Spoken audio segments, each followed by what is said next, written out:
نحمده ونصلي ونسلم على سيدنا ومولانا محمد رسوله النبي الأمين المكين الحنين الكريم الرؤوف الرحيم. أما بعد، بسم الله الرحمن الرحيم. قل إن تخفوا ما في صدوركم أو تبدوه يعلمه الله وَيَعْلَمُ مَا فِي السَّمَاوَاتِ وَمَا فِي الْأَرْضِ وَاللَّهُ عَلَى كُلِّ شَيْءٍ قَدِيرٌ. صدق اللہ مولانا العظیم.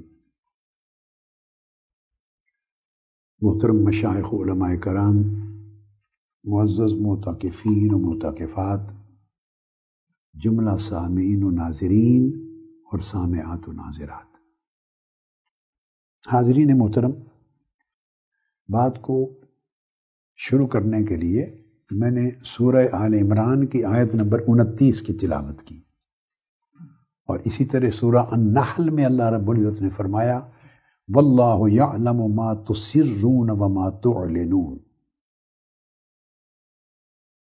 اور پھر سورہ الانعام میں ارشاد فرمایا ولا تقربوا الفواحش ما ظہر منہا وما بطن.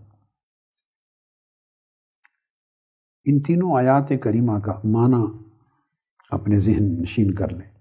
ارشاد فرمایا پہلی آیت میں کہ آپ فرما دیں لوگوں جو کچھ تمہارے سینوں میں ہے، یعنی دلوں میں چھپا ہوا ہے، یعنی تم چھپاتے ہو اپنے دلوں اور سینوں میں جو کچھ تم چھپاتے ہو، یا جو کچھ ظاہر کرتے ہو اپنے جسموں سے، کلام سے، عمل سے، اعضاء سے، اللہ پاک سب کچھ جانتا ہے.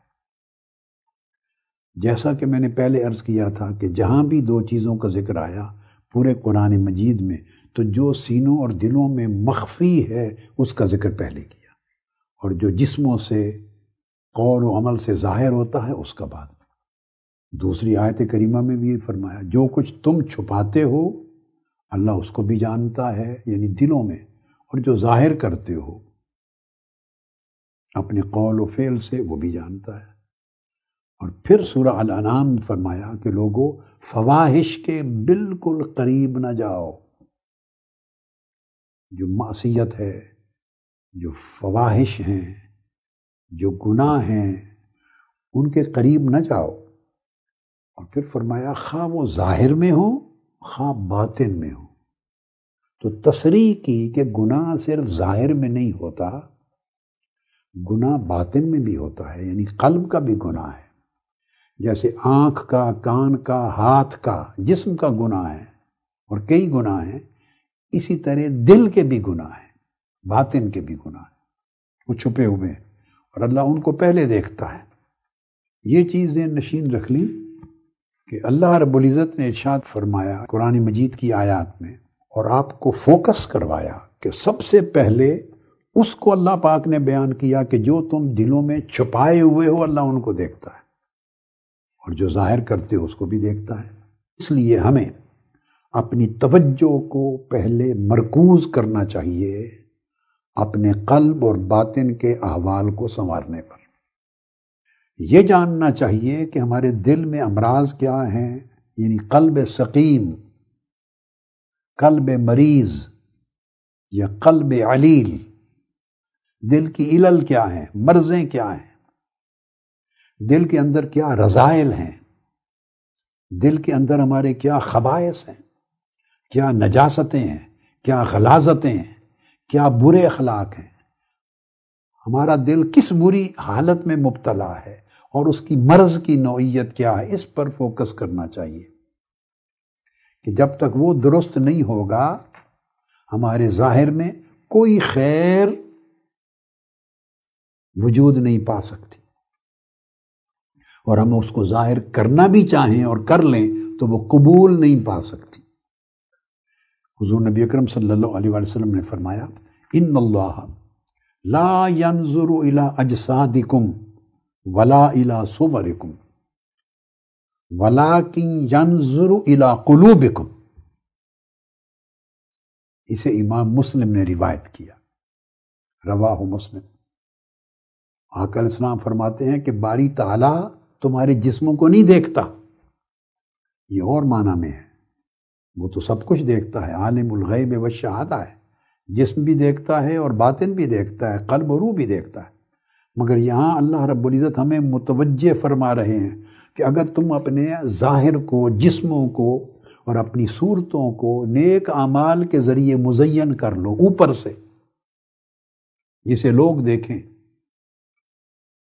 اور آپ کا خیال ہو کہ یہ میرے نیک اعمال ہیں، یہ میرے کپڑے ہیں، یہ میرا جبہ ہے، یہ میرا کبہ ہے، یہ میری وضع قطع ہے، یہ میری شکل و صورت ہے، یہ میرے طور طریقے ہیں، تو اگر اپنے ظاہر کو جتنا بھی چاہو مزین کر لو، خوبصورت کر لو، آراستہ کر لو، تو اس حدیث پاک میں یہ بتایا جا رہا ہے اس سے تم لوگوں کو دھوکہ دے سکتے ہو،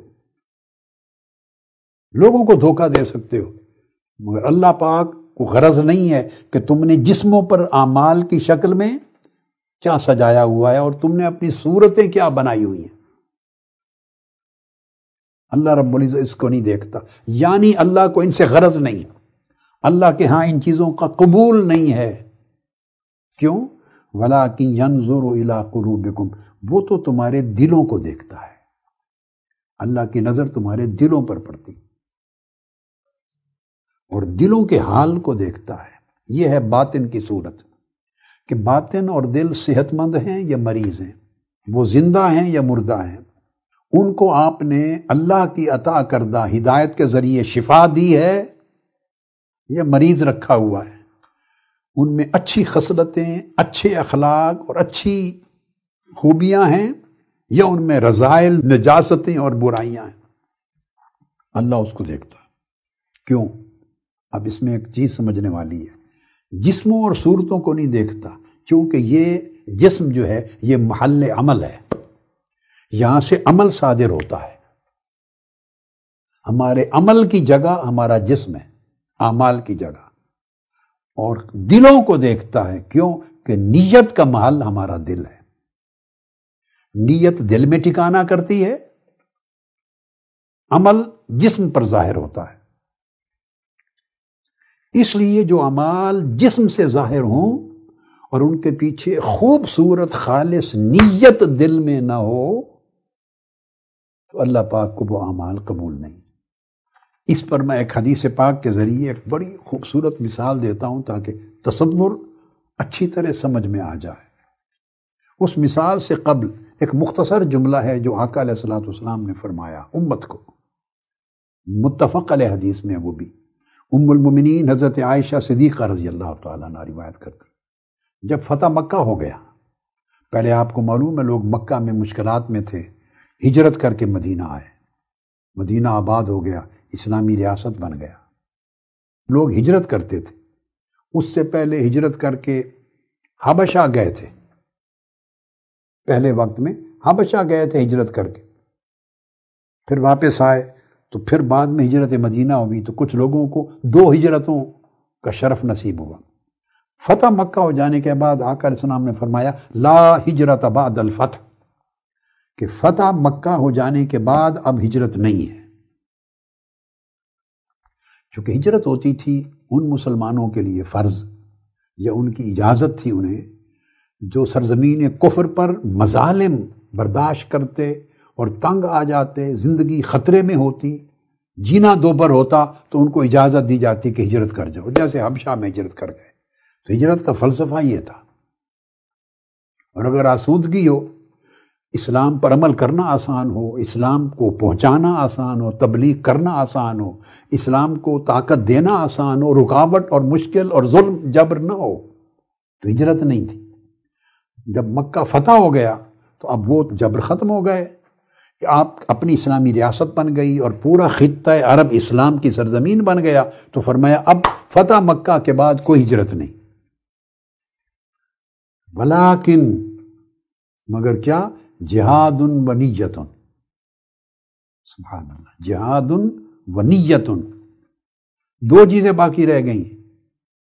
ایک نیک کام کے لیے جد و جہد کرنا، کلمہ حق بلند کرنے کے لیے جد و جہد کرنا، مظلوموں کی مدد کے لیے جد و جہد کرنا، یعنی جہاد، ایک جہاد اور ایک نیت، کسی بھی نیک کام کے کرنے کے لیے صرف دل میں نیت کر لینا، بعد میں اس کام کے کرنے کی فرصت مل سکے یا نہ ملے، آپ کو کام کرنے کے لیے اسباب مہیا ہوں یا نہ ہوں، کر پائیں یا نہ کر پائیں، یہ بات کے حالات پر منحصر ہے، مگر اس نیک کام کے کرنے کی نیت کر لیں۔ جب دل میں نیت کر لی، اس کا اجر ہے، اس کا اجر ہے۔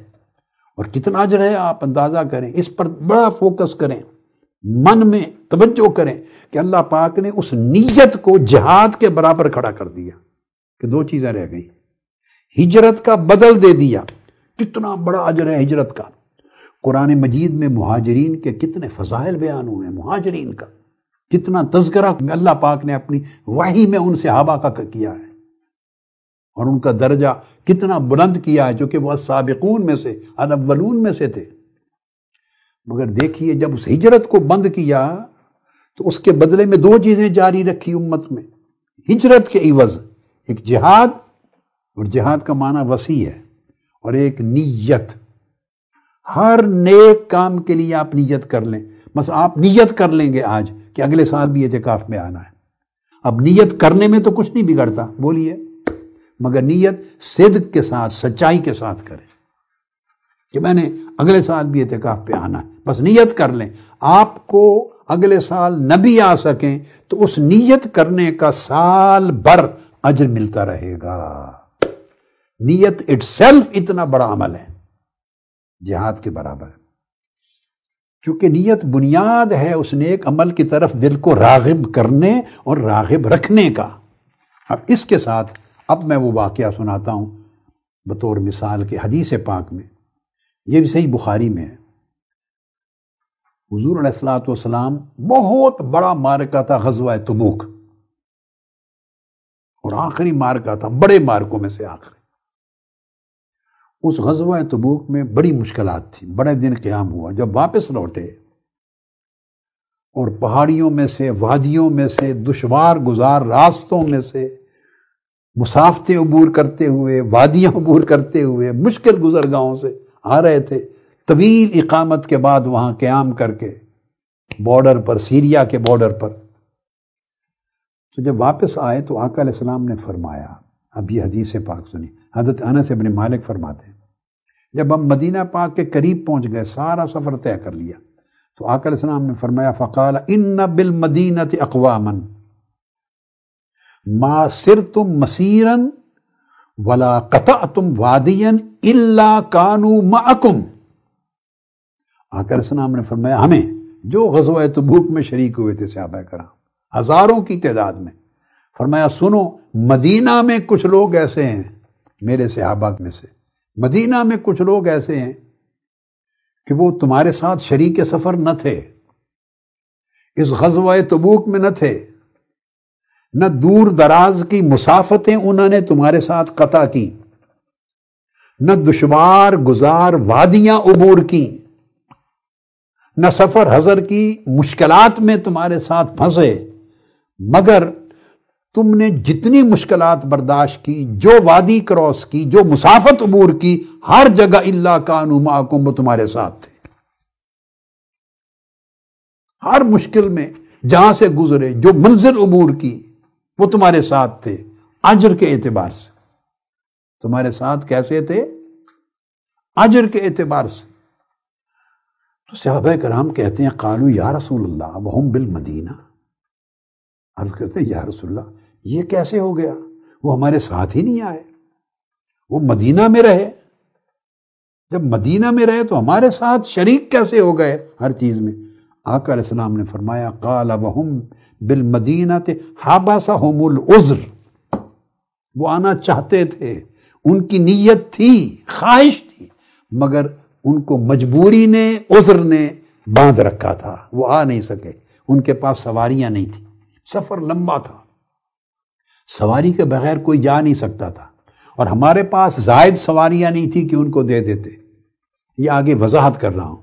وہ آقا علیہ السلام کی بارگاہ میں آئے، ان کا ذکر قرآن مجید میں بھی آتا ہے، اور ان کے آنسو گرے، روئے، یا رسول اللہ ہمارے پاس سواریاں نہیں، ہم غزوہ تبوک پہ آنا چاہتے ہیں، اور آقا علیہ الصلوۃ والسلام کے پاس بھی ایکسٹرا نہیں تھی کہ انہیں مہیا کر دیتے، اور گرتے ہوئے آنسوؤں سے واپس پلٹے۔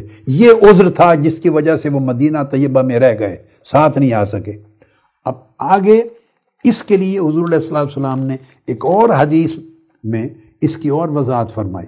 صحابہ کرام نے پوچھا قالوا وکیف ذلک یا رسول اللہ ولیسوا معنا، آقا یہ کیسے ہو گیا کہ تمام دشوار گزار راستوں، منزلوں اور وادیوں میں ہمارے ساتھ رہے، یعنی ہمارے برابر اجر پاتے رہے، حالانکہ وہ ہمارے ساتھ تھے ہی نہیں۔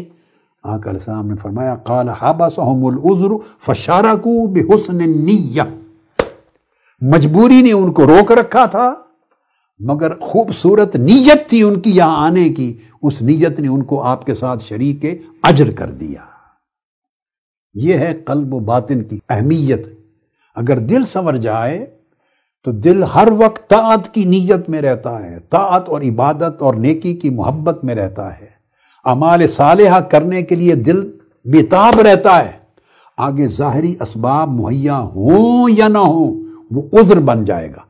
اگر اسباب مہیا نہیں ہوئے، بیمار ہو گیا، وقت پہ کر نہیں سکا، پیسے نہیں تھے آ نہیں سکا، جگہ نہیں ملی یہ نہیں کر سکا، مشن کا کام کرنا تھا رکاوٹ آ گئی، نہیں، آپ نیت کر لیں کہ آپ میں سے ہر شخص اٹھ کے اس مشن کی دعوت کو پھیلائے گا، نیت کر لیں۔ ہر شخص آگے مثلا 10 لوگوں کو دعوت دے کر انہیں رفیق بنائے گا، 10 لوگوں کو خطاب اور کتاب پہنچائے گا، 10 لوگوں تک پیغام پہنچائے گا، 10 لوگوں تک اپنے اصلاح اعمال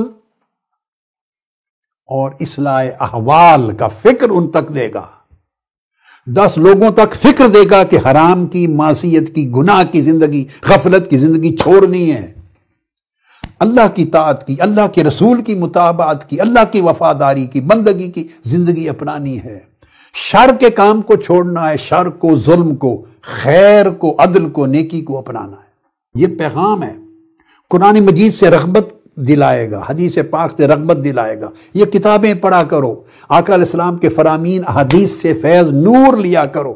تو اس طرح یہ آپ نیت کر لیں، اس کو رفاقت کہتے ہیں۔ وَحَسُنَ أُولَٰئِكَ رَفِيقًا، ان کو اللہ کے نبیوں ولیوں کا اچھا رفیق بنانا ہے، اور ہر شخص یہ نیت کر لے 10 بندوں کو بنانا ہے، اور اس کو رفیق بنانے کے لیے یہ جو ساری ضرورتیں ہیں، اللہ کے دین کو سمجھانا، پہنچانا، اس کی رغبت کو بدلنا، ترجیح کو بدلنا، اس کی صحبت کو بدلنا، اس پر محنت کرنی ہے تاکہ اچھا مسلمان بن جائے اور اچھا انسان بن جائے۔ سب رفاقت کا مقصد یہ ہے۔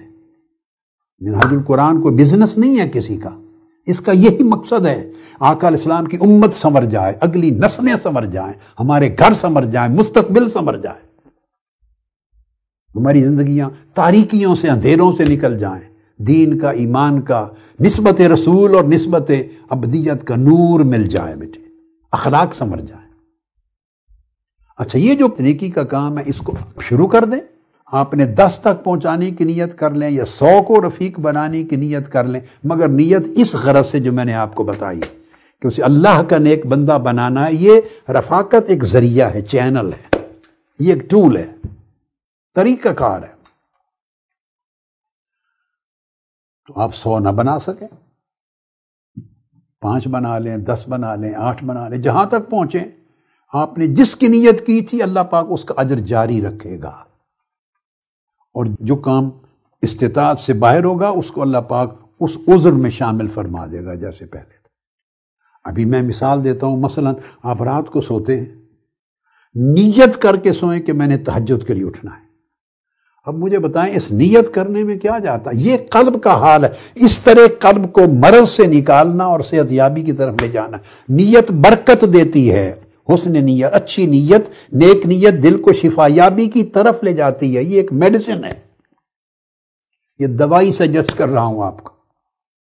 رات کو جب بستر پہ جانے لگے نیت کر لے کہ آپ رات کو اٹھنا ہے تہجد کے لیے، اللہ کے حضور اللہ اللہ کرنی ہے۔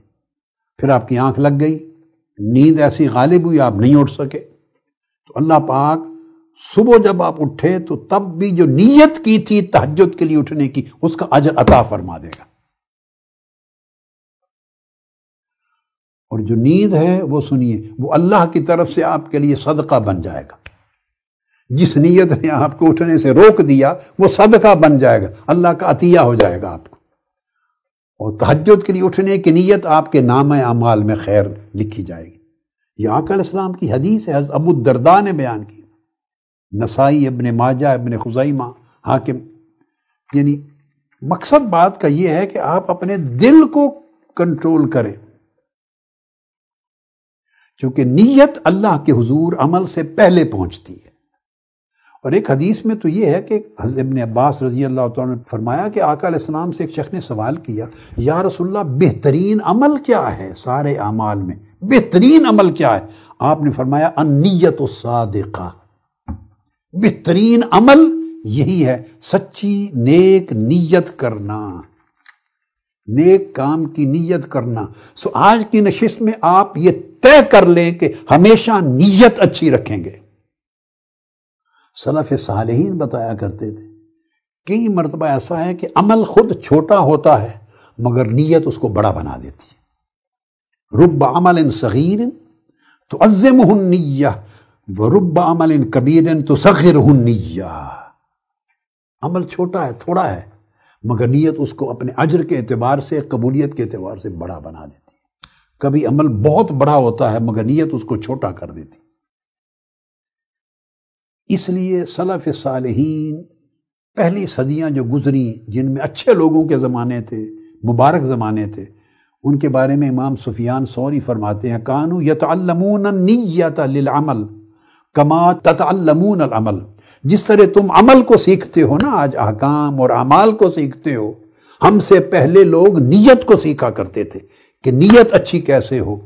مطلب یہ کہ وہ نیت پہ اتنا فوکس کرتے تھے جتنا تم عمل پہ فوکس کرتے ہو، کہ ان کو پتا تھا کہ اصل موٹیویٹنگ فورس، روشنی دینے والی چیز، عمل کو مقبول بنانے والی، عمل کو اعلیٰ بنانے والی، عمل کی کوالٹی کو اونچا کرنے والی، عمل کو عظمت دینے والی جو چیز ہے وہ نیت ہے۔ اور یہ ذہن میں رکھ لیں کہ نیت، یہ بات بڑی امپورٹنٹ ہے، نیت بغیر عمل کے بھی عبادت ہے، نیت بغیر عمل کے بھی اللہ کے ہاں اس کا اجر ہے، اور عمل کا بغیر نیت کے اجر کوئی نہیں ہے۔ اگر عمل کریں اور نیت صالحہ اس کے پیچھے نہ ہو تو بلا اجر ہے، اس کا اجر کوئی نہیں۔ اب سمجھ آئی بات کو؟ اور اگر نیت کر لیں اور عمل مجبوری میں نہ کر سکیں تو تب بھی اس کا اجر ہے۔ کیوں؟ یہ جو تمام حدیث بھی بتائیں، سلف صالحین کے آثار بتائے اور پورے تصورات کی وضاحت کی، اس کا مقصود یہ ہے کہ نیت کا تعلق قلوب سے ہے، دلوں سے ہے، دل کا حال ہے نیت۔ عمل ہمارے جسموں کا حال ہے۔ ہمیشہ دلوں پر فوکس کریں، دلوں پر محنت کریں، دلوں کی فکر کریں، باطن کے احوال پر فکر مند ہوں، اور بندے کو خود پتہ چل جاتا ہے کہ میرے اندر کی کیا کیفیت ہے۔ اس لیے آقا علیہ الصلوۃ والسلام نے فرمایا کہ تمہارے جسم میں الا ان فی الجسد مضغۃ اذا صلحت صلح الجسد کلہ واذا فسدت فسد الجسد کلہ الا وہی القلب۔ تمہارے سینے میں گوشت کا لوتھڑا ہے، وہ سنور جائے دل تو سارا جسم سنور جاتا ہے، وہ بگڑ جائے تو سارا جسم بگڑ جاتا ہے، اور اس کا نام قلب ہے۔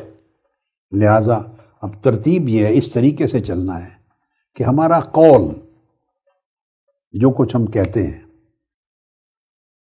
اس کی اس وقت تک بہتری نہیں ہوتی اور وہ قول صحیح نہیں ہوتا جب تک اس کی تائید نیک عمل سے نہ ہو۔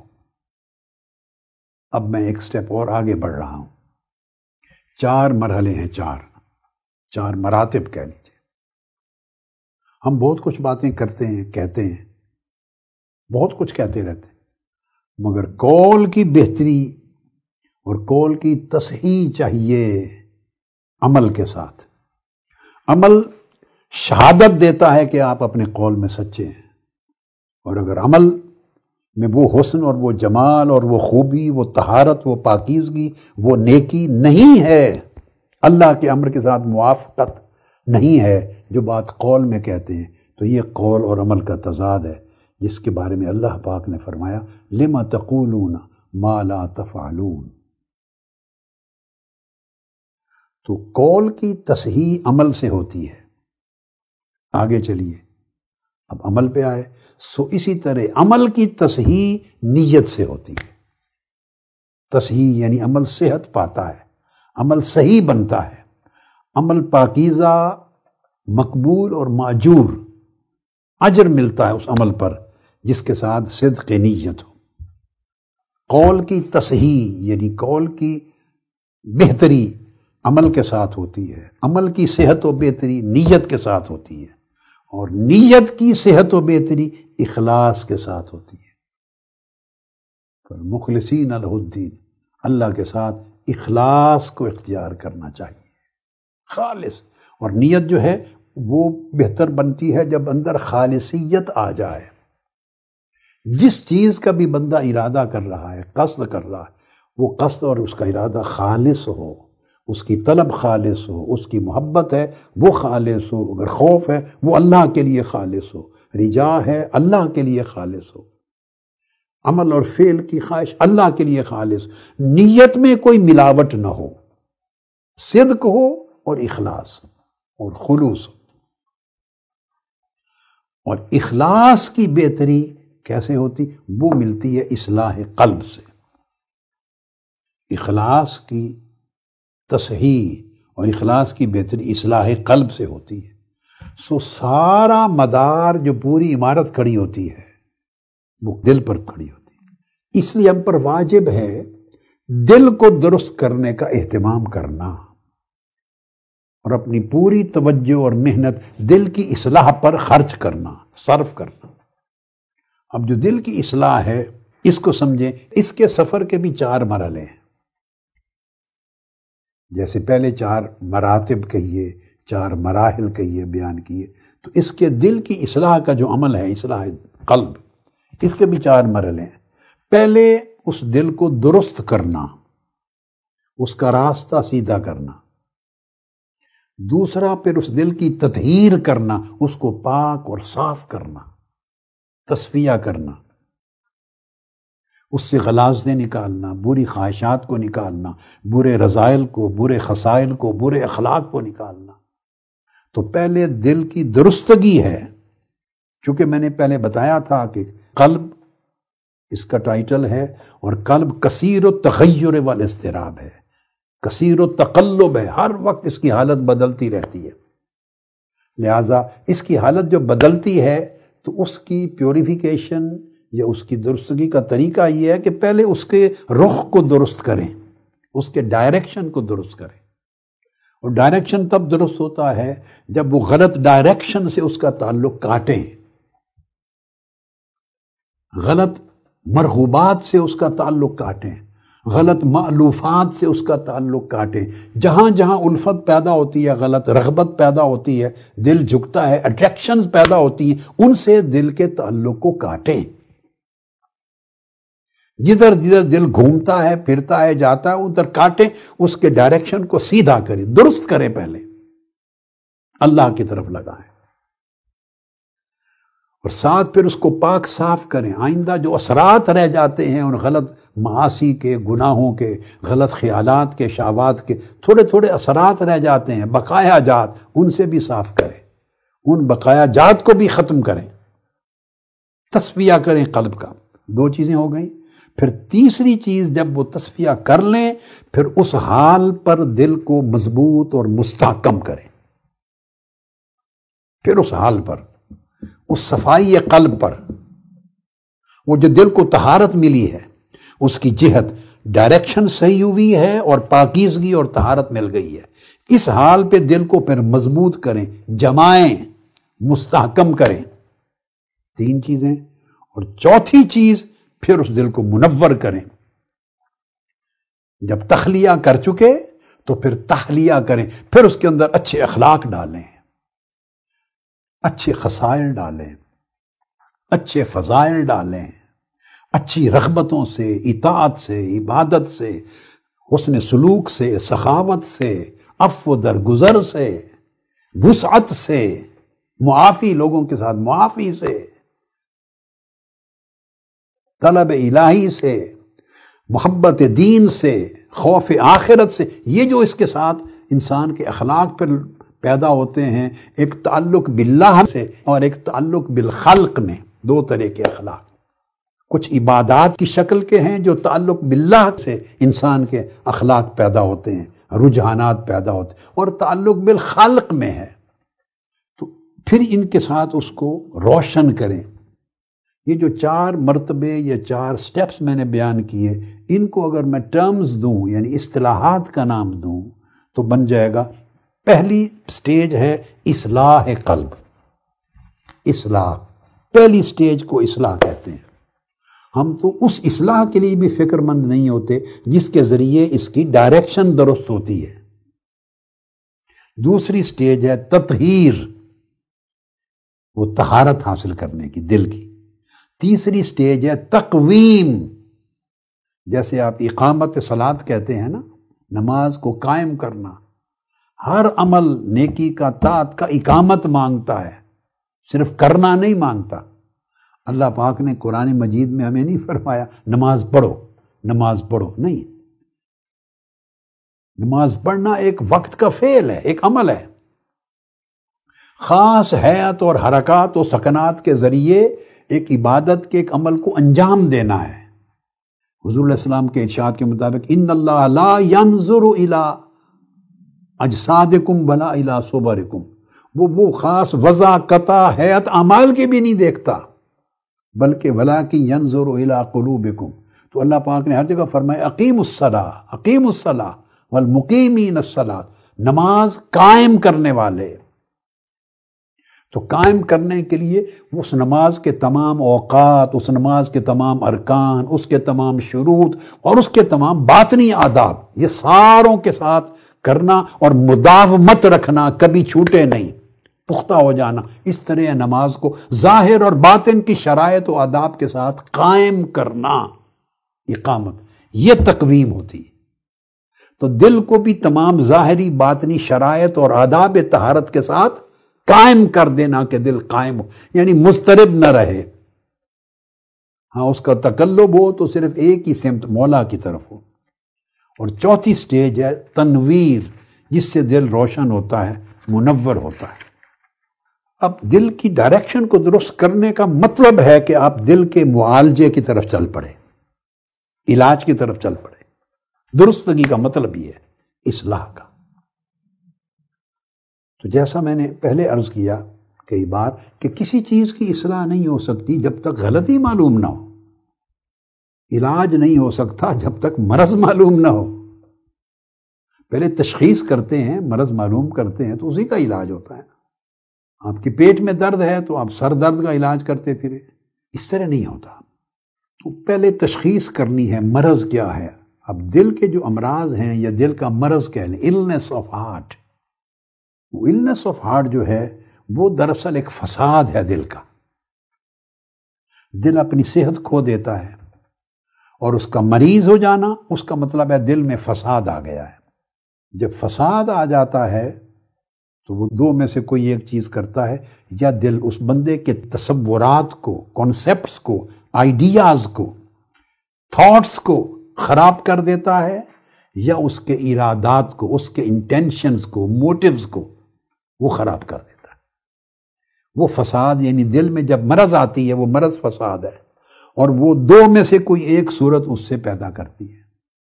یا وہ فساد اس طرح کا ہوتا ہے کہ بندے کے تصورات کو بدل دیتا ہے، اور تصورات ہی پوری لائف کو چلاتے ہیں۔ تصورات کے گرد ہی تو پوری زندگی گھومتی ہے، آپ کے اعمال، آپ کے ایکشن، آپ کی ایکٹیویٹیز، آپ کی لائف پوری اس کے ارد گرد گھومتی۔ اگر تصور ہی غلط ہے تو اس کا مطلب ہے آپ کی زندگی کی ساری سرگرمیاں غلط ہو گئی۔ تو بعض امراض ایسی ہیں، مرض کی ایک قسم یہ ہے کہ وہ آپ کے تصور کو خراب کرتی ہے۔ لہٰذا دیکھنا چاہیے کہ یہ غلط تصور کہاں سے آیا ہے۔ اب میں وہ چیزیں ریپیٹ تو نہیں کر رہا جو کہ خواتر کی بحثیں سب ہو چکی ہیں، اب آپ وہ سمجھ گئے، خود کنیکٹ کریں گی میری اگلی باتوں کو پچھلی باتوں کے ساتھ، اور آپ کریں گے وہ کہاں سے آیا ہے۔ مگر یہ ذہن میں رکھ لیں کہ شر کا اور فساد کا اثر یہ ہوتا ہے اس مرض کا کہ آپ کے کنسپٹ خراب ہو جاتے ہیں. وہ کس سبب سے ہوئے، کہاں سے وہ جراثیم آپ نے لیے، اس کو بند کرنا ہے. جو میں پہلے کہہ چکا ہوں، بچوں نوجوانوں کے لیے، بیٹے بیٹیوں کے لیے جو اسکول گوئنگ ہیں، کالج گوئنگ ہیں، یونیورسٹی گوئنگ ہیں، جیسے جیسے ایکسپوجر ہوتا ہے، ماڈرن ورلڈ ہے، ٹیکنالوجی ہے، آپ کے چینلز ہیں، پوری ورلڈ پہ کفر کی بحثیں چلی ہوئی ہیں. ہر شخص کے ہاتھ میں سمندر ہے کفر کے، دنیائیں کفر کی. ہر آدمی فری ہے، جو چائے چڑھا دے، لکھے، آرٹیکل، تصورات، گپ چیٹ سب کچھ چل رہی ہے، ساتھ تصویریں، ساتھ ویڈیو کلپس، جو کچھ دنیا جہان میں اعلیٰ بلا. میں تو ان چیزوں کے اتنے نام بھی نہیں جانتا کہ آپ کو بتا سکوں، مگر میں تو بیسک چیز آپ کو بتا رہا ہوں. وہ انسان پڑھتا ہے، بچے کنیکٹڈ ہیں کیونکہ سٹڈیز بھی ان کی انٹرنیٹ کے ذریعے ہوتی ہیں، کمپیوٹر پہ ہوتی ہیں. ہمارا زمانہ جب ہم پڑھے، ہمارے زمانے میں کمپیوٹر نہیں تھا، آئی ٹی کی ٹیکنالوجی نہیں تھی، ہم صرف کتابیں ہی پڑھتے تھے. اب آپ ایک سیل فون ماں باپ نے خرید کے دے دیا، ایک ماں باپ نے خرید کے دے دیا، اس کے اندر ساری کائنات آ گئی، بس ختم. میں جب پڑھتا تھا پنجاب یونیورسٹی میں ماسٹرز کے زمانے میں، تو مجھے اسکالرشپ بھی ملتا تھا پنجاب یونیورسٹی کا، اس کو میرٹ اسکالرشپ کہتے تھے، کہ بعض سبجیکٹس میں بی اے میں، بیچلر میں پنجاب میں فرسٹ آیا تھا. اس کی وجہ سے مجھے اپنے ڈپارٹمنٹ پنجاب یونیورسٹی میں بھی اسکالرشپ ملتا تھا. گھر سے ابا جی قبلہ رحمۃ اللہ تعالیٰ علیہ وہ بھی بہت پیسے بھیجتے تھے، تو میرے پاس کثیر پیسے ہوتے. میں ان پیسوں کو، کئی غریب طلباء میرے کلاس فیلو تھے، ان کے پاس خرچے نہیں تھے، میس کے، ہاسٹل کے، کھانے پینے کے، لباس کے، میں وہ پیسے اکثر تقسیم کر دیتا تھا اور خود کئی دن فاقے کرتا تھا. یا جو پیسے ہوتے میں بازار جاتا تھا اور کتابیں خرید کے لاتا تھا. یہ انارکلی جو ہے، مال روڈ سے انارکلی کی طرف، یہاں سب زمینوں پر کتابوں کی دکانیں لگی ہوتی تھی، اور کئی بازاروں میں دکانیں تھیں. مال روڈ پر آگے جا کے شاپ تھی. یہ پرانے لاہور کا کلچر تھا علم اور ادب کا، ہر قسم کی کتاب ملتی تھی. آگے اور چلے جائیں داتا صاحب دربار کی طرف، تو وہاں پھر عربی کی کتب مل جاتی تھی اور دینی کتب ملتی تھی. تو میں یا اپنے ساتھ غریب کلاس فیلوز پہ خرچ کرتا، یا کتابوں کی خریداری کرتا اور خود فاقے کرتا تھا. 3 دن بھی فاقے کرتا تھا. پوری وہ جوانی کی زندگی جو میں نے پنجاب یونیورسٹی میں گزاری، پیسے بہت ہوتے تھے، لیکن یا میں غریب اپنے کلاس فیلوز بھی ضرورت پہ خرچ کر دیتا، یا کتابوں کی خریداری پہ خرچ کرتا. اکثر ایسا ہوتا کہ تیسرے دن جا کے کھانا کھاتا اور صبح چائے کا کپ پی لیا، یا ایک بریڈ کھا لی، یا لسی کا گلاس گرمیاں ہوئی ایک پی لیا، یا ایک بریڈ روکھی سی روٹی کھا لی، بس اس سے سارا دن گزار لیتا. رات کو چائے پی لی، خالی ایک کپ چائے کا پی لیا. مقصد بات کا کہ اس زمانے مشکل سے کتاب تلاش کر کے لاتے اور وہ کتاب پڑھتے تھے. ہمارے گھر کی لائبریری کتب خانہ تھا، بس میں سارا دن وہی کتابیں پڑھتا تھا، اساتذہ سے پڑھنا یا کتب کو پڑھنا. تو اس وقت جو کتاب ہاتھ میں آتی مشکل تھا، اسی سے آپ علم حاصل کرتے تھے. اب کتنی کتابیں خرید سکتا ہے کوئی، کس کے گھر میں کتنی کتابیں ہوں گی، وہ زمانہ تھا.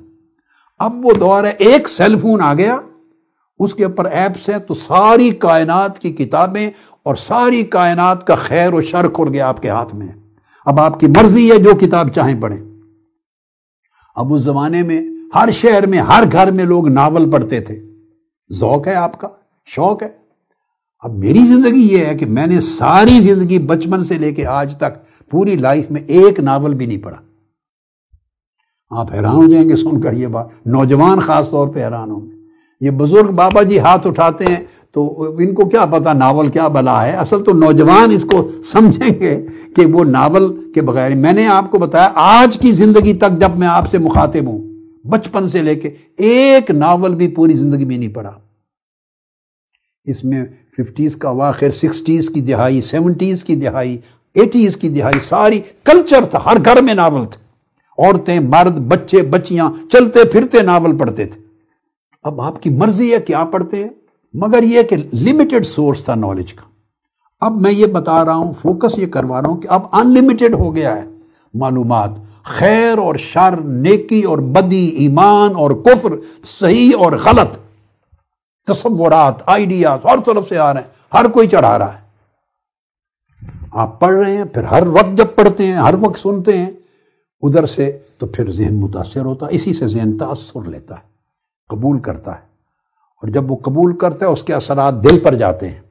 جب دل قبول کرتا ہے تو اس سے تصور بدل جاتا ہے، پہلا تصور بدل جاتا ہے، نیا قائم ہو جاتا ہے، اس تصور سے آپ کا زاویہ نگاہ اور زندگی چینج ہوتی ہے۔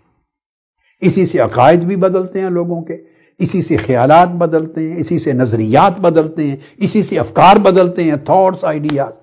ایک اور دوسرا جو مرض ہے وہ ارادوں پہ اثر تو ارادے کو غلط کر دیتا ہے، تو عقائد بگڑتے ہیں، نظریات بدلتے ہیں، تصورات بدلتے ہیں، خیالات بدلتے ہیں، ارادات بدلتے ہیں۔ تو جب ارادہ بدل جائے تو ارادے کے بدلنے سے حق اور نیکی کی چیز کے ساتھ بغض اور تنفر، نفرت پیدا ہو جاتی ہے، اور بری چیز کے ساتھ رغبت اور محبت پیدا ہو جاتی ہے۔ تو اس وجہ سے جو دل کا مرض ہے اس کی تقسیم کرتے ہوئے کہتے ہیں کہ بیسیکلی اس کی کیٹیگریز دو ہیں، ایک مرض شک کے ساتھ منسوب کیا جاتا ہے اور ایک مرض طمع اور شہوت کے ساتھ منسوب کیا جاتا ہے۔ مرض الشک کے والریبہ، یعنی ایک مرض وہ ہے کہ جس سے دل میں شکوک پیدا ہوتے ہیں۔ جب شکوک پیدا ہو تو یہ منافقین کی مرض ہے۔ اللہ پاک نے فرمایا فی قلوبہم مرض فزادہم اللہ مرضا۔ منافقین کون تھے؟ کفار اور مومنین دو اینڈز تھے۔ مومن وہ تھے جن میں کوئی شک نہیں رہا تھا، دل تصدیق کرتا تھا اور ظاہر ان کا اور زبان اقرار کرتی تھی۔ کافر وہ تھے جو کھلا انکار کرتے تھے، نہیں مانتے تھے، یہ معنی کفر کا تھا، جہود کرتے، حسد کرتے، مخالفت کرتے، کھلی دشمنی کرتے۔ اور ایک تیسرا طبقہ تھا جو نہ مومن تھا نہ اس طرح کا کھلا کافر تھا، درمیان میں ہینگنگ طبقہ تھا، ان کو منافق کہتے تھے، منافقین۔ اور منافق کیوں رہتا تھا؟ منافق وہ شک کی مرض میں مبتلا تھا، اس میں ڈاؤٹس تھے، شکوک و شبہات تھے، اس کو سمجھ نہیں آتی تھی کہ یہ سچا ہے دین یا وہ سچا ہے جس پر ہم پہلے تھے، یہ درست کہتے ہیں یا وہ درست کہتے ہیں۔ تو جو آدمی اپنی پوزیشن کو کلیریفائی نہ کر سکے اور ایک جگہ پہ اپنے آپ کو کیٹیگوریکلی کھڑا نہ کر سکے، ایک پوزیشن نہ لے سکے، neither this way Noor that way, یہ پرانے زمانے کا اعتقادی اینگل سے دیکھیں تو یہ منافق کہلاتا تھا۔ آج اس ایمان اور کفر کے اعتقادی سینس میں منافق نہیں کہتے، اس کو نفاق کہتے ہیں، نفاق فکری، نفاق ذہنی، نفاق قلبی، نفاق عملی۔ تو منافقت کی ایک شکل ہے، اعتقاداً تو وہ اس میں شامل نہیں ہوتے مگر وہی خاصیت ہے اس کو، تو یہ منافق عملی ہے کہ ہمارے فکر میں کنفیوژن ہے، ہم کلیئر نہیں ہوتے زندگی میں۔ سب سے پہلے دل کو مرض سے پاک کرنے کے لیے شک اور شبہ کی جڑ کو کاٹنا ہوتا ہے، اس کی عادت بنائیں زندگی میں، اور اس کا سورس صرف اللہ اور اس کے رسول سے لیں، اور پیمانے اللہ رسول کی تعلیمات پر قائم کریں۔ ایک ہی چیز یا سچ بھی ہو جھوٹی بھی ہو، اس طرح نہیں ہوتا، درست بھی ہو غلط بھی ہو، اس طرح نہیں ہوتا۔ تو شک اور شبہ کی جڑ کو کاٹنا، اور اس کے لیے پھر الگ آگے تذکرہ انشاءاللہ آئے گا، یہ گویا اس پہلی مرض کو ایڈریس کرنا ہے۔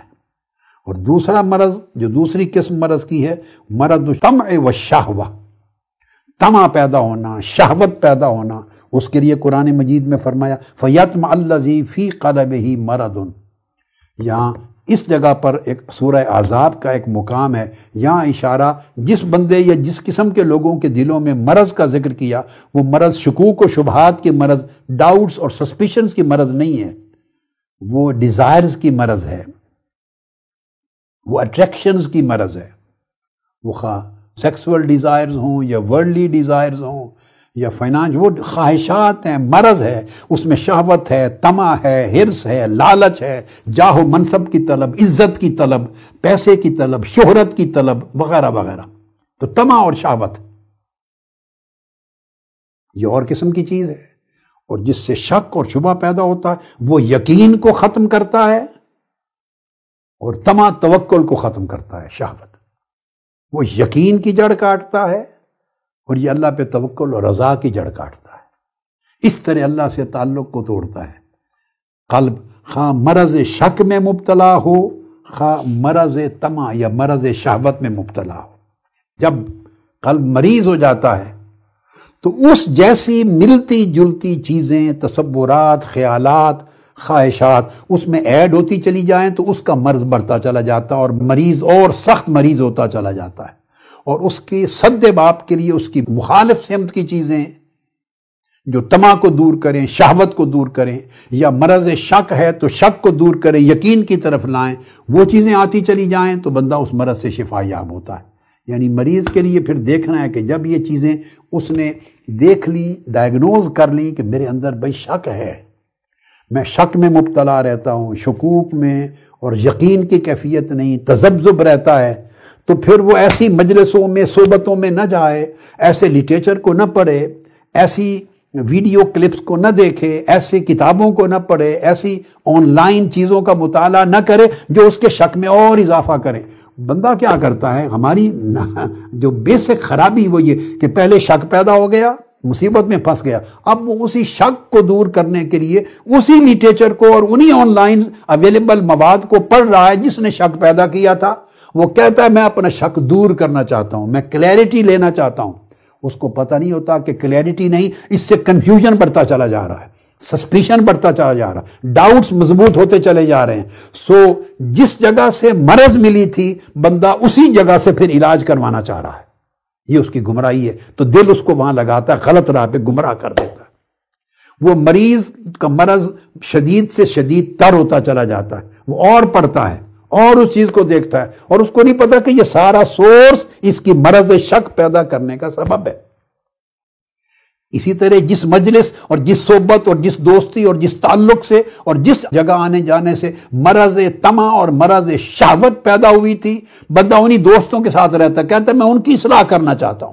تم نے کیا اصلاح کرنی ہے؟ خاک اصلاح کرنے والے ہوتے تو وہاں سے جراثیم لے کر نہ آتے، اب جہاں سے طمع اور شہوت کے جراثیم لی ہیں تو وہاں سے اور بڑھتے چلے جاتے ہیں، چونکہ دل کی آسودگی قائم ہو جاتی ہے، اس سے بڑھتے بڑھتے وہ مرض شدید تر ہوتا چلا جاتا ہے۔ تو سب سے پہلی چیز یہ ہوتی ہے کہ اس سورس کو قطع کر دینا، اس کو بلاک کر دینا جہاں سے مرض انٹر ہوا ہے۔ آج کی گفتگو یہاں پر ختم کرتے ہیں، اللہ رب العزت اتنے میں خیر فرما دے گا۔ کل انشاءاللہ تعالی اللہ پاک نے جو چاہا مضمون کا وہ حصہ بیان کریں گے۔ وما علینا الا البلاغ، والسلام علیکم ورحمۃ اللہ وبرکاتہ۔